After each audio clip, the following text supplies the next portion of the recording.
Hello friends, नमस्कार। स्वागत है आप सभी का आप सबके अपने प्लेटफॉर्म पे।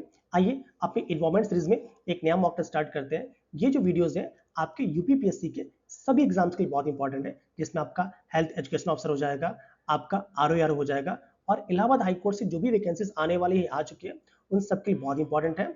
यूपी ट्रिपल एस सी के सभी एग्जाम्स के लिए बहुत इंपॉर्टेंट है और यूपी पुलिस जो भी एग्जाम्स कराता है उन सभी के लिए वीडियोस बहुत इंपॉर्टेंट है। तो आइए इन वीडियोस को स्टार्ट करते हैं। वीडियोस आप में आपके कितने नंबर आ रहे हैं ये कमेंट में पक्का लिखिएगा और प्लीज वीडियोस को लाइक करिए। आइए स्टार्ट करते हैं।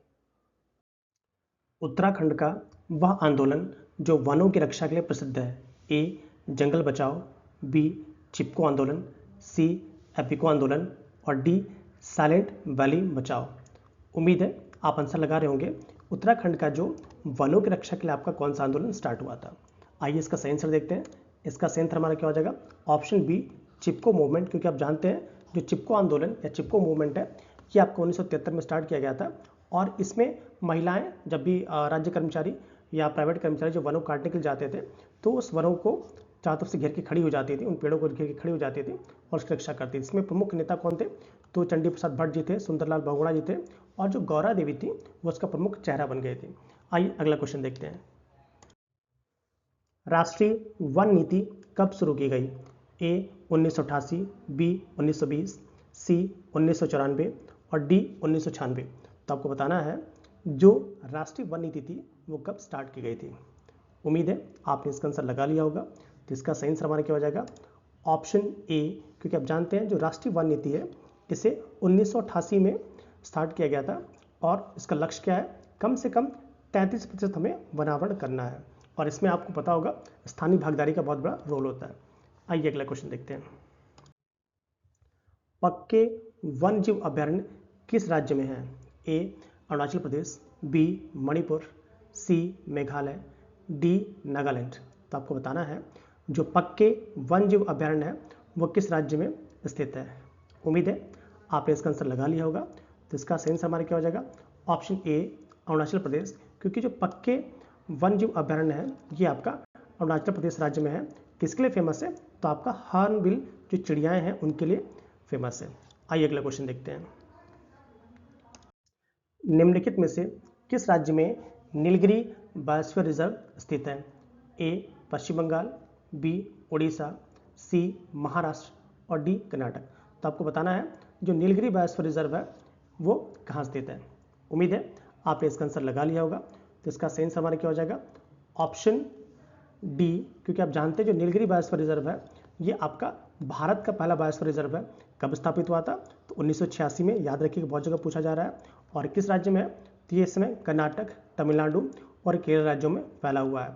और ये यूनेस्को का जो MAB है जिसको हम कहते हैं मैन एंड बायोस्फीयर प्रोग्राम, इसी के अंतर्गत आता है और ये वेस्टर्न घाट्स जैव विविधता का हॉटस्पॉट का भी भाग है, इसको भी याद रखिएगा। यहाँ पे आपका हाथी, बाघ, नीलगिरी ताहर बकरी आदि प्रमुख जीव पाए जाते हैं। आइए अगला क्वेश्चन देखते हैं। वायनाड वन्य जीव अभयारण्य किस राज्य में स्थित है? ए तमिलनाडु, बी केरल, सी आंध्र प्रदेश और डी कर्नाटक। तो आपको बताना है जो वायनाड वन्य जीव अभयारण्य है किस राज्य में स्थित है। उम्मीद है आपने इसका आंसर लगा लिया होगा। तो इसका सही आंसर हमारा क्या हो जाएगा? ऑप्शन बी केरल, क्योंकि आप जानते हैं जो वायनाड वन्य जीव अभयारण्य है ये आपका केरल राज्य में स्थित है और ये नीलगिरी बायोस्फीयर रिजर्व का ही एक हिस्सा है। किसके लिए फेमस है? तो हाथी और बाघ के लिए फेमस है। आइए अगला क्वेश्चन देखते हैं। निम्नलिखित में से किसे अति संकटग्रस्त, जिसको हम क्रिटिकली इंडेंजर्ड कहते हैं, घोषित किया गया है? ए मोर, बी सिल्वरफिश, सी स्प्रिंगटेल और डी ग्रेट इंडियन बस्टर्ड। तो आपको बताना है जो ऑप्शंस आपको दिए गए इसमें से कौन सा आपका क्रिटिकली इंडेंजर्ड घोषित किया गया है। उम्मीद है आपने इसका आंसर लगा लिया होगा। तो इसका सही आंसर हमारा क्या है?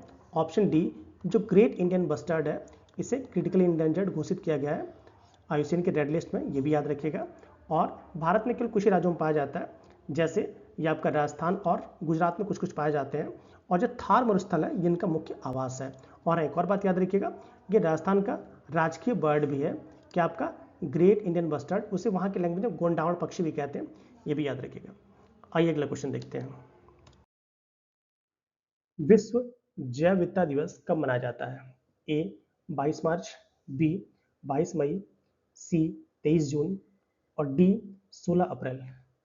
उम्मीद है आपने इसका आंसर लगा लिया होगा कि भारत में जैव विविधता दिवस कब मनाया जाता है। तो इसका सही आंसर हमारा क्या हो जाएगा? ऑप्शन बी, क्योंकि जो जैव विविधता दिवस है इसे हम 22 मई को मनाते हैं और इसका उद्देश्य क्या होता है? जैव विविधता के प्रति संरक्षण और उसके प्रति जागरूकता को बढ़ाना। आइए अगला क्वेश्चन देखते हैं। निम्नलिखित में से कौन मानव जनित बायोम का उदाहरण है? ए मीठा जल, बी घास भूमि, सी वर्षा वन और डी कृषि भूमि। उम्मीद है आपने इसका आंसर लगा लिया होगा कि इसमें से कौन सा आपका मानव जनित बायोम का उदाहरण है। तो इसका सही आंसर हमारा हो जाएगा ऑप्शन डी, क्योंकि आप जानते हैं क्रॉपलैंड या जो कृषि भूमि होती है यह मानवों के द्वारा निर्मित होती है और यहाँ पे मानव गतिविधियाँ बनती हैं। तो ये हमारा ऑप्शन डी बिल्कुल सही हो जाएगा। एक और बात आप जानते होंगे कि प्राकृतिक बायोम क्या होते हैं, जैसे वन हो जाएगा, घास भूमि हो जाएगी, जलाशय हो जाएगा, ये सभी के सभी आपके प्राकृतिक बायोम के उदाहरण होते हैं। और जहाँ पे भी अर्बन इकोसिस्टम पाया जाएगा वो सभी क्या होंगे? आपके एंथ्रोपोजेनिक बायोम के उदाहरण होंगे। आइए अगला क्वेश्चन देखते हैं। निम्नलिखित में से कौन राजस्थान का राष्ट्रीय उद्यान नहीं है? ए सीता माता अभ्यारण्य, बी दर्रा अभ्यारण्य, सी केवलादेव राष्ट्रीय उद्यान और डी मानस राष्ट्रीय उद्यान। तो आपको बताना है इसमें से कौन सा राजस्थान का राष्ट्रीय उद्यान नहीं है। उम्मीद है आपने इसका आंसर लगा लिया होगा। तो इसका सही आंसर हमारा क्या हो जाएगा? ऑप्शन डी मानस राष्ट्रीय उद्यान, क्योंकि जो मानस राष्ट्रीय उद्यान है ये आपका असम में स्थित है और ये यूनेस्को की वर्ल्ड हेरिटेज साइट में भी शामिल है। आइए अगला क्वेश्चन देखते हैं। गुरु घासीदास राष्ट्रीय उद्यान कहाँ स्थित है? ए चंडीगढ़, बी मध्य प्रदेश, सी उत्तर प्रदेश और डी बिहार। तो आपको बताना है जो गुरु घासीदास राष्ट्रीय उद्यान है वो कहाँ स्थित है। उम्मीद है आपने इसका आंसर लगा लिया होगा। तो इसका सही आंसर हमारा क्या हो जाएगा? ऑप्शन ए छत्तीसगढ़ में ही आपका गुरु घासीदास राष्ट्रीय उद्यान स्थित है। ये क्या है? ये एक टाइगर रिजर्व है, ये भी आप याद रखिएगा। मुख्य रूप से कहाँ फैला हुआ है? कि छत्तीसगढ़ राज्य में फैला हुआ है। आइए अगला क्वेश्चन देखते हैं। नौटंकी राष्ट्रीय उद्यान कहाँ स्थित है? ए पश्चिम बंगाल, बी नागालैंड, सी मणिपुर और डी मध्य प्रदेश। तो आपको बताना है जो नौटंकी राष्ट्रीय उद्यान है वो कहाँ स्थित है। उम्मीद है आपने इसका आंसर लगा लिया होगा। तो इसका सही आंसर हमारा क्या हो जाएगा? ऑप्शन बी, जो नौटंकी राष्ट्रीय उद्यान है ये आपका नागालैंड में स्थित है और ये पूर्वोत्तर भारत का एक विशिष्ट जैव विविधता क्षेत्र है। इसको भी आप याद रखिएगा, जो अनेक प्रकार के दुर्लभ पक्षियों और स्तनधारियों के लिए फेमस है। आइए अगला क्वेश्चन देखते हैं। भारत में कौन सा अभयारण्य गैंडे के लिए प्रसिद्ध है और यह किस राज्य में स्थित है? ए गिर नागालैंड, बी काजीरंगा असम, सी रणथंबोर राजस्थान और डी जिम कॉर्बेट उत्तराखंड। तो आपको बताना है इसमें से कौन सा ऐसा अभयारण्य है जो कि आपका गैंडे के लिए फेमस है। उम्मीद है आपने इसका आंसर लगा लिया होगा। तो इसका सही आंसर हमारा क्या है? ऑप्शन बी, जो काजीरंगा राष्ट्रीय उद्यान है जो कि असम में है, कि एक सिंग वाले गैंडे के लिए पूरे वर्ल्ड में फेमस है और ये यूनेस्को की वर्ल्ड हेरिटेज साइट में भी शामिल है। याद रखिएगा, ये जो ब्रह्मपुत्र नदी का बाढ़ क्षेत्र है वहीं पे पाया जाता है। और आप जानते होंगे एक सिंग वाले जो गैंडे हैं इनकी जो मैक्सिमम जनसंख्या है वो भारत में ही पाई जाती है। आइए अगला क्वेश्चन देखते हैं। भारत में प्रोजेक्ट टाइगर कब शुरू हुआ? ए 1968, बी 1973, सी 1984 और डी 1993। तो आपको बताना है भारत में जो प्रोजेक्ट टाइगर है ये कब लॉन्च किया गया था। उम्मीद है आपने इसका आंसर लगा लिया होगा। तो इसका सही आंसर हमारा क्या हो जाएगा? Option B. आप जानते हैं 1973 में ही आपका भारत सरकार द्वारा प्रोजेक्ट टाइगर स्टार्ट किया गया था। इसका उद्देश्य मेनली क्या था? बाघों की जो घटती जनसंख्या है उसको रोकना था। और आज इसमें आपको पता होगा भारत में इसमें 50+ टाइगर रिजर्व है। आइए अगला क्वेश्चन देखते हैं।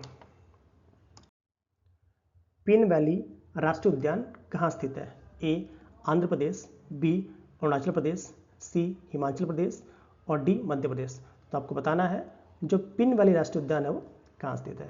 उम्मीद है आपने इसका आंसर लगा लिया होगा। तो इसका सही आंसर हमारा क्या है? ऑप्शन सी हिमाचल प्रदेश, क्योंकि जो पिन वैली राष्ट्रीय उद्यान है ये कहाँ पे? ये आपका हिमाचल प्रदेश के लाहौल स्पीति क्षेत्र में पाया जाता है और ये ठंडे मरुस्थलीय पारिस्थितिकी के लिए बहुत ज़्यादा फेमस है। यहाँ पे आपका हिम तेंदुआ, जिसे हम स्नो लेपर्ड कहते हैं, पाया जाता है और ये जो क्षेत्र है आपका ग्रेट हिमालय नेशनल पार्क के क्षेत्र में भी माना जाता है। आइए अगला क्वेश्चन देखते हैं। किश्तवाड़ राष्ट्रीय उद्यान कहाँ स्थित है? ए झारखंड, बी जम्मू कश्मीर, सी हिमाचल प्रदेश और डी उत्तराखंड। तो आपको बताना है जो किश्तवाड़ राष्ट्रीय उद्यान है वो कहाँ स्थित है। उम्मीद है आपने इसका आंसर लगा लिया होगा। तो इसका सही आंसर हमारा क्या है, ऑप्शन बी जम्मू कश्मीर में जो किश्तवाड़ राष्ट्रीय उद्यान है वो आपका जम्मू कश्मीर के किश्तवाड़ जिले में पाया जाता है। इसकी स्थापना 1981 में हुई है और ये हिमालय वनस्पति और वन्यजीवों के लिए फेमस है। यहाँ पे कस्तूरी मृग और हिम तेंदुए प्रमुख रूप से पाए जाते हैं। आइए अगला क्वेश्चन देखते हैं। तेंदुए आईयूसीएन सूची की किस श्रेणी में आते हैं? ए संकटग्रस्त, बी अति संकटग्रस्त, सी विलुप्त और डी संवेदनशील। तो आपको बताना है जो तेंदुए हैं ये आईयूसीएन की किस सूची में आते हैं। उम्मीद है आपने इसका आंसर लगा लिया होगा। तो इसका सही आंसर हमारा क्या है, ऑप्शन डी जो तेंदुए हैं जिन्हें हम लेपर्ड कहते हैं ये आईयूसीएन की वनरेबल श्रेणी में आते हैं, याद रखिएगा।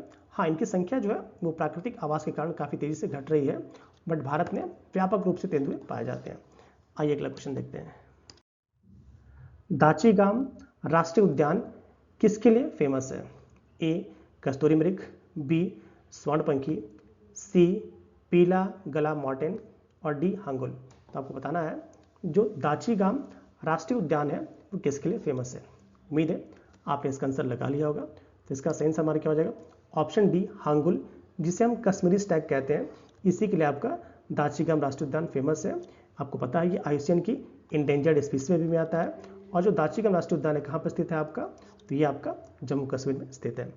आइए अगला क्वेश्चन देखते हैं। सूर सरोवर पक्षी विहार में कीथम झील किसका प्राकृतिक आवास है? ए सारस और चित्तीदार गरुड़, बी मोर और हॉर्नबिल, सी ग्रेट इंडियन बस्टर्ड और डी हरा कबूतर और ग्रे जंगल फाउल।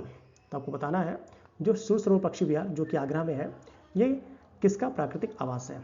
उम्मीद है आपने इसका आंसर लगा लिया होगा। तो इसका सही आंसर हमारा क्या है, ऑप्शन ए जो कीथम झील जो कि आगरा में स्थित है ये आपका सारस क्रेन जो भारत का यूपी का जो राजकीय पक्षी है यहाँ पे पाया जाता है और ये प्रवासी पक्षियों का महत्वपूर्ण आवास भी है। याद रखिए आंसर क्या देंगे आप, ऑप्शन ए। आइए अगला क्वेश्चन देखते हैं।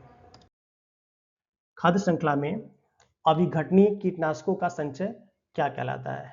ए यूट्रोफिकेशन, बी प्रदूषण, सी जैव आवर्धन जिसे हम बायोमैग्निफिकेशन कहते हैं, डी संचय। उम्मीद है आपने इसका आंसर लगा लिया होगा। तो इसका सही आंसर हमारा क्या हो जाएगा, ऑप्शन सी, क्योंकि जो बायोमैग्निफिकेशन है जिसे हम जैव आवर्धन कहते हैं, ठीक है, इसमें क्या होता है एक ट्रॉपिक लेवल के बढ़ने के बाद जो आपका विषाक्त पदार्थ है वो बढ़ते जाते हैं जिसे हम बायोमैग्निफिकेशन कहते हैं। जैसे एग्जांपल में आप डीटी की बात कर सकते हैं, मरकरी की बात कर सकते हैं। ऐसे रसायन जो होते हैं वो एक ट्रॉपिक लेवल से दूसरे ट्रॉपिक लेवल पे जिस तरह ऊर्जा है वो तो आपके 10% ही मूव करती है, बट जो केमिकल सब्सटेंस है वो डिग्रेडेट नहीं होते हैं, तो पूरे के पूरे एक्यूमुलेट होते हैं, बाद में लास्ट स्तर पर जाके बिल्कुल संचय हो जाते हैं। अगला क्वेश्चन देखते हैं। पारिस्थितिकी तंत्र में ऊर्जा प्रवाह का सही क्रम क्या है? A sunlight, herbivores, producers, carnivores, B sunlight, producers, carnivores और herbivores, C sunlight, herbivores, carnivores और प्रोड्यूसर्स और डी हमसे कह रहा है सनलाइट, प्रोड्यूसर्स, हर्बीवोर्स और कार्निवोर्स। उम्मीद है आपने इसका सही आंसर लगा लिया होगा। ध्यान से पढ़ा हुआ इसका आंसर पक्का निकल जाएगा। आइए इसका आंसर देखते हैं। इसका सही आंसर हमारा क्या, ऑप्शन डी, क्योंकि क्या हो रहा है भाई सनलाइट तो सब में कॉमन है। सनलाइट को क्या होता है उपभोक्ता उपयोग करते हैं, उन्हें क्या होते हैं जो शाकाहारी उनका उपयोग करते हैं, और फिर शाकाहारी कौन खाता है, मांसाहारी खाते हैं। यही सारा सही है, बाकी सब गलत होगा, कुछ ना कुछ देख लेंगे। अब जैसे सनलाइट्स को हर्बीवोर्स नहीं खाते भाई, ठीक है, या सनलाइट को प्रोड्यूसर्स खाएगा बट उसको कार्निवोर्स नहीं, इसको हर्बीवोर्स कर, भी गलत है आपका। सनलाइट को हर्बीवोर्स नहीं कर सकता है। तो सारे ऑप्शंस को ध्यान से देखेंगे तो आपको आंसर मिल जाएगा। अगला क्वेश्चन देखते हैं। तो दोस्तों ये सीरीज आपको कैसी लग रही है कमेंट करके पक्का बताइएगा, और प्लीज़ ईमानदारी से जब वीडियो लाइव खत्म हो जाए तो ईमानदारी से बताएंगे कि आपके 20 में से कितने क्वेश्चन सही हो रहे हैं। आपके 15 सही हो रहे हैं, 18 से 19 सही हो रहे हो, या 20 में 20 सही हो रहे हैं, ईमानदारी से पक्का बताइएगा। तो चलिए आज के लिए इतना ही, मिलते अगले वीडियो में। Till then keep learning, keep smiling. जय हिंद। हंसते रहिए, मुस्कुराते रहिए, अपना और अपनों को ख्याल रखिए।